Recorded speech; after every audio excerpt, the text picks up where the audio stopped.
Welcome to EPG Pathshala. I am Dr. Joydeep Shorangi, Faculty, Department of English, Jogesh Chandra Chaudhary College, University of Kolkata, Calcutta, West Bengal. Friends, we are into Module 29. This module is prepared by Dr. Shutonuka Ghosh Roy, who teaches English at Tarakeshwar Degree College. In this module, we are going to learn the Wars of the Roses. I think most of you are not familiar with these civil wars that took place in the British Island. Friends, before going into the module, let's have the objectives in front of you. It is a civil war in England that lasted from 1455 to 1487. In this module, we are going to learn about England in the 15th century, its people, with the emphasis on structures of society. The name of Wars of the Roses, prelude to conflict, the reign of Henry VI. The reign of Henry VI and the causes of Wars of the Roses. We will consider the role of the important personalities as well as discussing some of the long-term factors including social and economic issues that may have been pushed England towards civil war. The first war, 1455 to 61, then reconstructing a medieval battle, Towton, 1461, Fortune's Will, 1461 to 71, the second reign of Edward IV. Friends, we must now know the condition of England during that time, or we can say the social history of England during the 15th century. 15th century England was basically a rural and agricultural country. The main economic activity was production of food, and the most important event of the year was the harvest. To most of the economic historians, 15th century appears to be a period of prosperity and ease. However, the harvests were bad in the late 15th century. Wages became high because prices were low. Yet, this era brought fortunes to the landlords as a class. People with large firms were able to make huge profits, taking advantages of rising food prices. Agricultural innovations increased productivity per acre. On the other hand, the introduction of new crops and their periodic rotation on one hand that increased its long-term effect. For the first time in the history of England, the first enclosures were formally introduced. Previously, ploughed fields of nearly empty villages were fenced in to use to sheep runs. In this period, the main economic activity was agriculture and not industry. Most of the industrial production was not in factories but in the home. The cloth production was England's main industry and the major export. Other important industries included lead mining, that is at Derbyshire, coal mining, especially in the north of England, London was vastly larger than any other English city. It played a crucial role in the development of an integrated national economy of England. The upper class of the British society became more confident because they were mostly educated. Even the commoners started going to the universities, some to take degrees without any intention of becoming clerks or becoming a part of the educated society in England. English social structure was hierarchical, but it was somehow possible, although difficultly, to move up and down the social scale. Friends, you have the map of the Wars of the Roses on the screen. In this map, you can easily visualize how things were placed. Now, the timeline. If you start from the left, 1450, Henry VI, 1422 to 61, and 1472, 1471 in Lancaster. Then Edward IV, 1461 to 1470, and 1471 to 1483, that's York part, lasting to 1480s.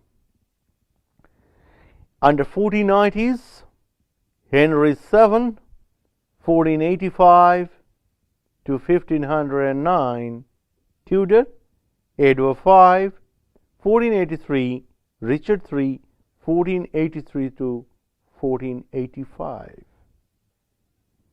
Now friends, on the screen the great hall of Middleham, built by Richard when Duke of Gloucester. Friends, a source of inspiration for William Shakespeare. My Lord of Hereford, Henry IV, here whom you call king, is a foul traitor to proud Hereford's king, Richard II. And if you crown me, let me prophesy, the blood of English shall manure the ground, and future ages groan for this foul act. Peace shall go sleep with Turks and infidels, and in this seat of peace tumultuous wars shall keen with keen and kind with kind confound.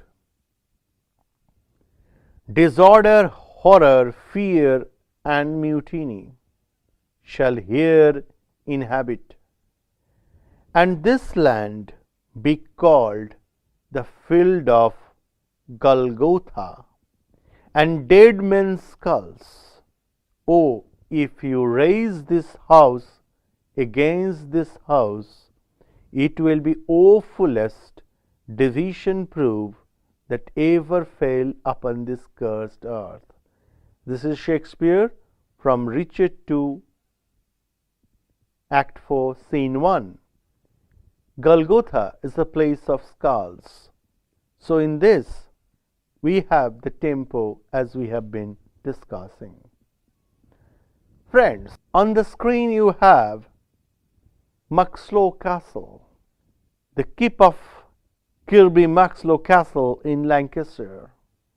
The castle was never completed because its builder, William Lord Hastings, he was executed for treason in June 1483. Here on the screen, Edward IV with Elizabeth and their son. The Angel Inn in Grantham, where Richard III stayed. Again on the screen, the Battle of St. Albans, it took place on May 22, 1455. Now friend, The Battle of Bloreheath in 1459. In September 1459, the Yorkists and the Lancashires met in a damp Sunday morning at Bloreheath. Thousands of men, both the sides, died in this bloody battle.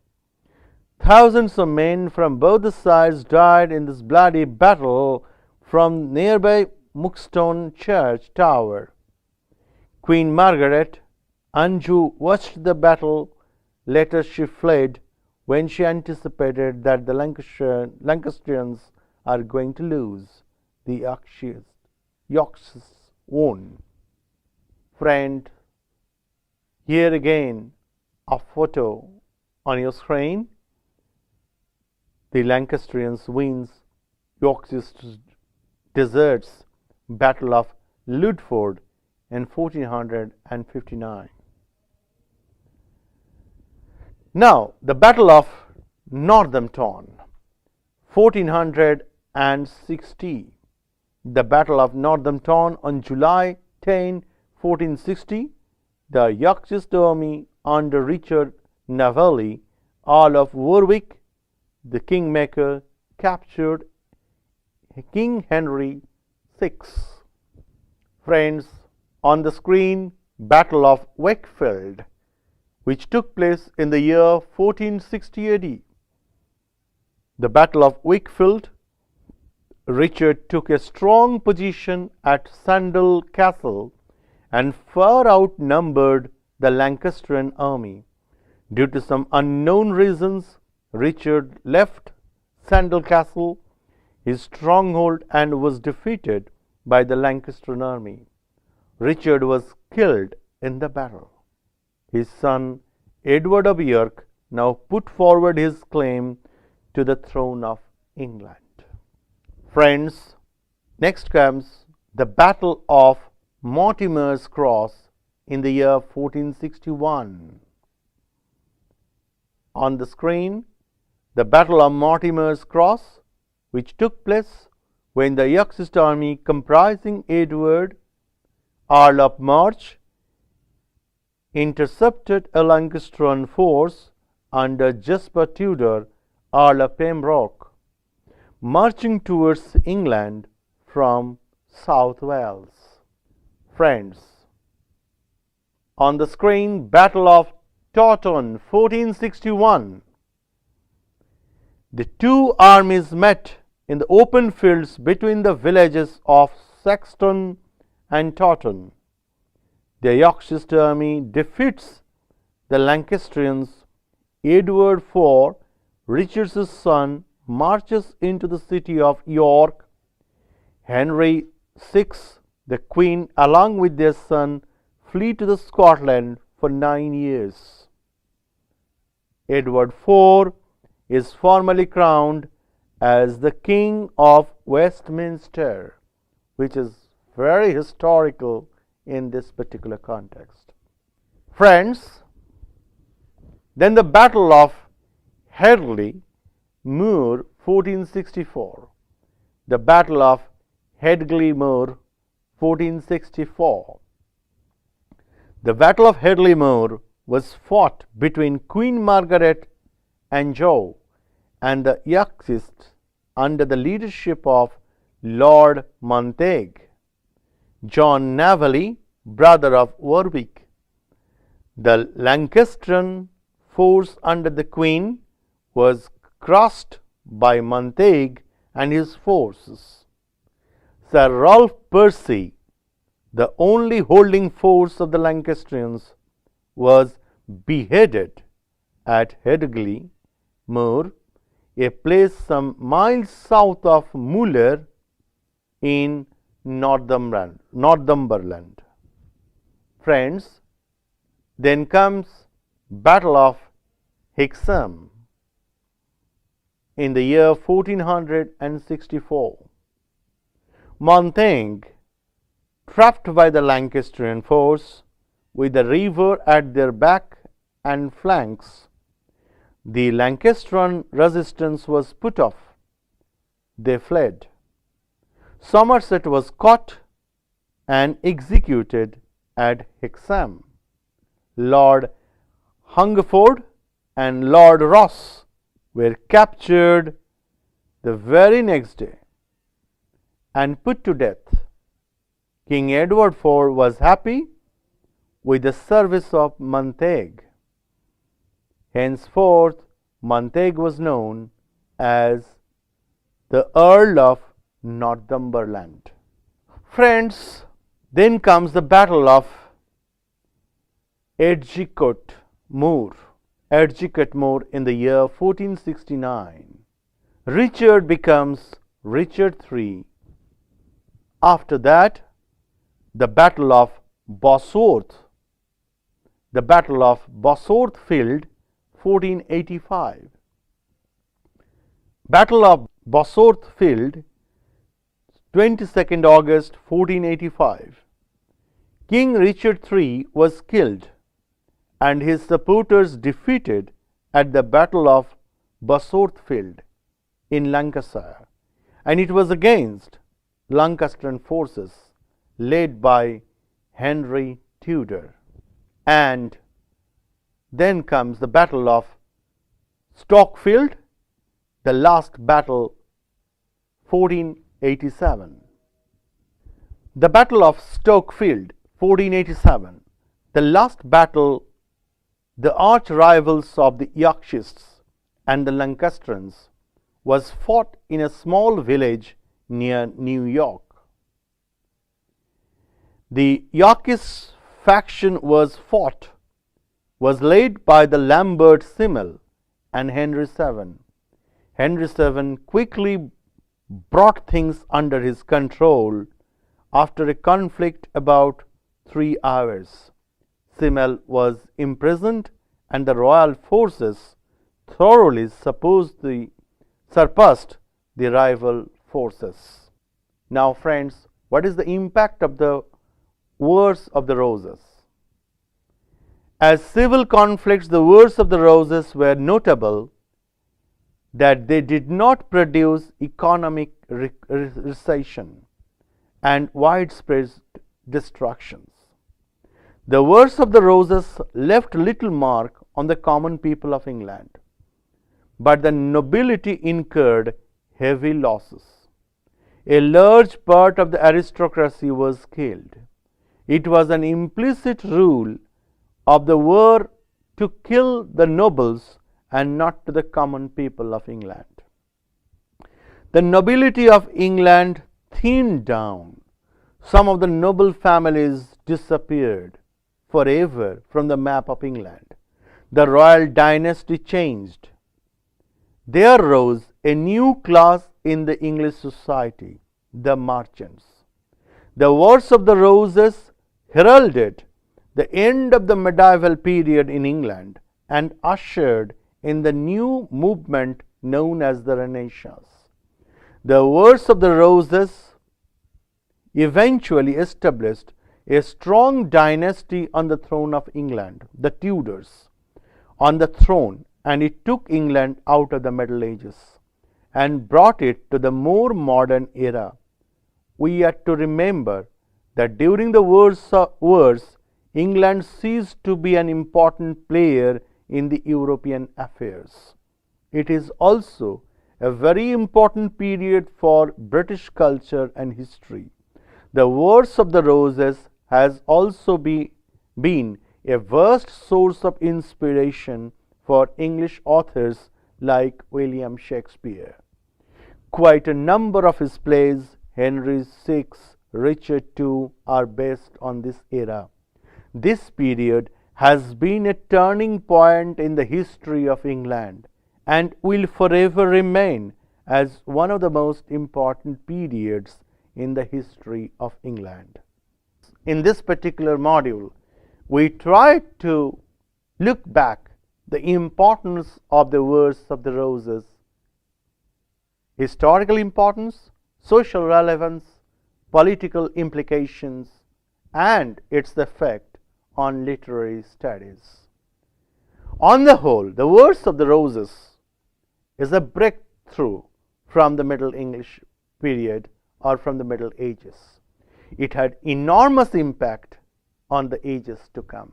I hope you enjoyed this particular module very much. Thank you.